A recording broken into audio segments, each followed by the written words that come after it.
नमस्कार दोस्तों। और आज हम बात करेंगे छठवें आम चुनाव की। और छठवें आम चुनाव के लिए मैं इंदिरा गांधी की सरकार के लिए ये कहूँगा कि एक आंसू भी खतरा होता है हुकूमत के लिए, और तुमने अभी आँखों का समंदर देखा नहीं। तो वो चीज़ यहाँ पे होने वाली थी इंदिरा गांधी की सरकार के लिए। मैंने बताया था 71 में इंदिरा गांधी जो सरकार थी बड़े मैंडेट से जीती थी। 353 सीटों के साथ 71 में इंदिरा गांधी ने सरकार बनाई थी। और सत्ता में जिस तरह से उन्होंने अपने आप को स्थापित किया था भारतीय राजनीति में, सभी देखने लायक था। और उसका कहीं ना कहीं उनके अंदर एक घमंड आया कि इंदिरा इज इंडिया और इंडिया इज इंदिरा, इस तरह की बातें होने लगी थी। लेकिन हुआ ये कि 71 के चुनाव के बाद मैंने आपको बताया था 71 के चुनावों में इंदिरा ने मुद्दे क्या क्या बनाए थे। तो उनका सबसे पहला जो मुद्दा था वो था गरीबी हटाओ। समाजवाद की नीति पे काम करना चाहती थी इंदिरा गांधी, और उसी के लिए उन्होंने 1969 में बैंकों का राष्ट्रीयकरण कर दिया, जिसके लिए वित्त मंत्री मुरारी देसाई राजी नहीं थे।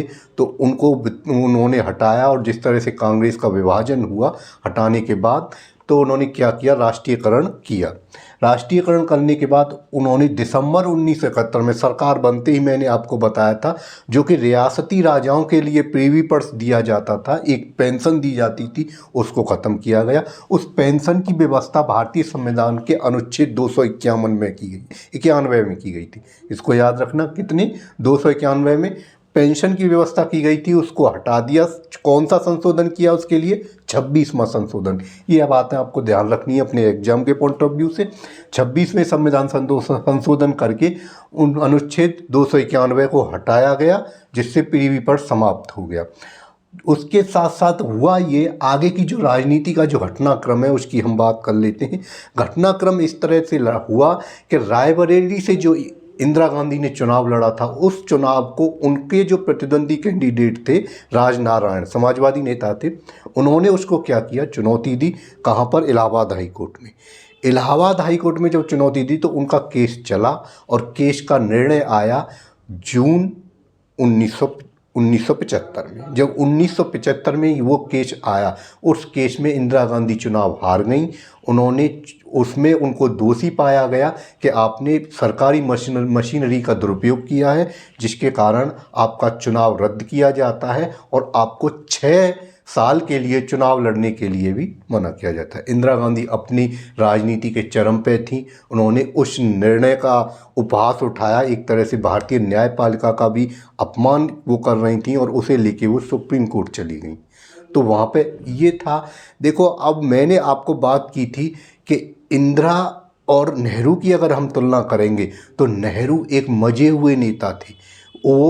वो राष्ट्रीय राजनीति में अंग्रेज़ों के ज़माने में वो उनकी जो नेतागिरी थी, वहाँ पे उन्होंने नेतागिरी को निखारा अपने आप को, और अंग्रेज़ों ने उनको घिसा अच्छी तरह से। जैसे कहते हैं ना, रगड़ के नेता बनना, वो थी नेहरू के अंदर। नेहरू इस बात को अच्छी तरह जानते थे कि इस देश में लोकतंत्र के साथ हम कोई भी धोखाधड़ी नहीं कर सकते, और अगर लोग धोखाधड़ी करेंगे तो इस देश की जनता हमें कभी माफ़ नहीं करने वाली। क्योंकि नेहरू इस बात को जानते थे कि इस देश में लोकतंत्र की जड़ें बहुत मजबूत हैं।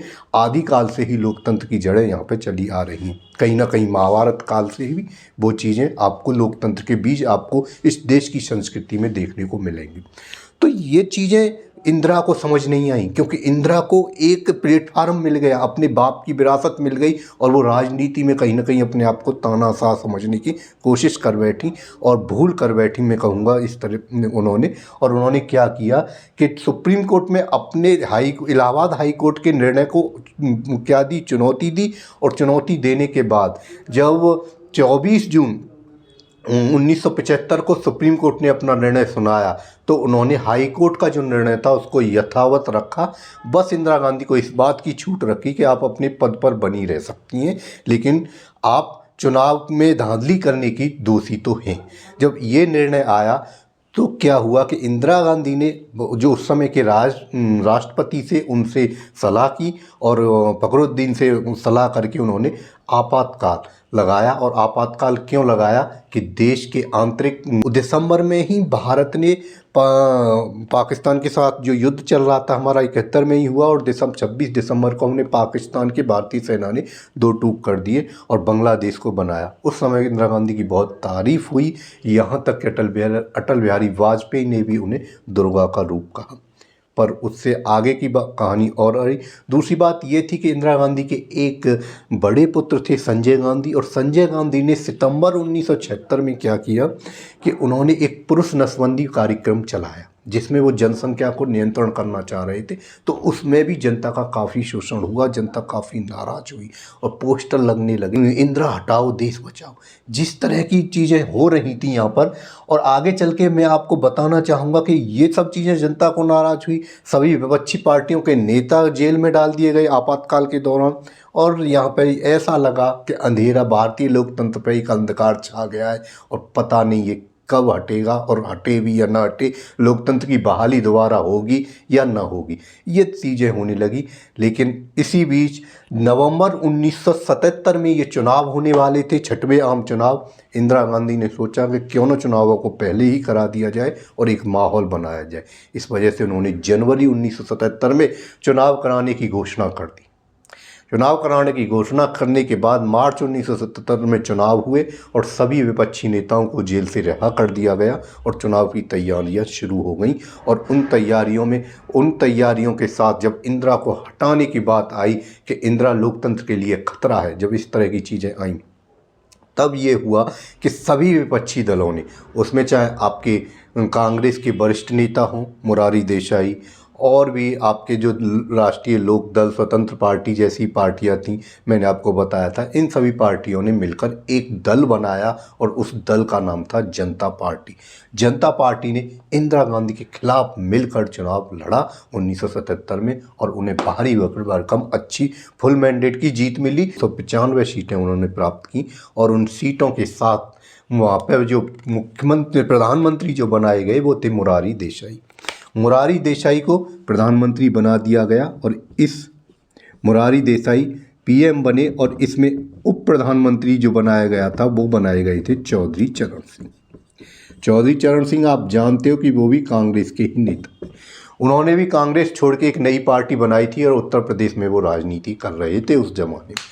आप जानते हो कि मुरारी देसाई के प्रधानमंत्री बनने के बाद मुरारी देसाई ने सबसे पहले तो जो आपातकाल था उसके लिए एक साहा आयोग बनाया और उस पर आपातकाल के निर्णयों को पलट दिया और जनता को राहत दी।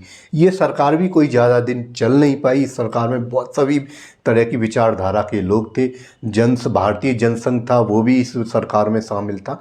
तो इस सरकार में अलग अलग विचारधाराओं के लोग थे। 2 साल ही चल पाई।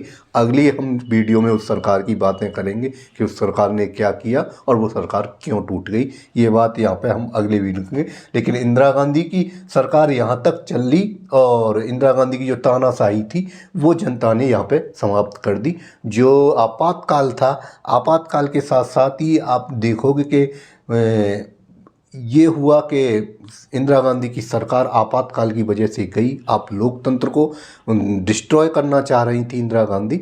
तो जिस चीज़ को नेहरू जी समझ रहे थे कि देश के लोकतंत्र के साथ छेड़छाड़ नहीं की जा सकती, उस चीज़ को कहीं ना कहीं इंदिरा गांधी नहीं समझ पाई, और वो उनकी राजनीतिक अपरिपक्वता का उदाहरण वहाँ पे उन्होंने पेश कर दिया। जिसको पहले भी, जैसे मैंने पिछले वीडियो में कहा कि इंदिरा गांधी को गूंगी गुड़िया कहा गया, बच्ची कहा गया, तो इस तरह के एक बचपना उन्होंने देश के साथ दिखाया जिसको लोगों ने बर्दाश्त नहीं किया। उसकी उन्हें सजा दी। आगे के चुनावों में किस तरह से वो रिकवरी करती हैं वो चीज़ें हम आगे बात करने वाले हैं।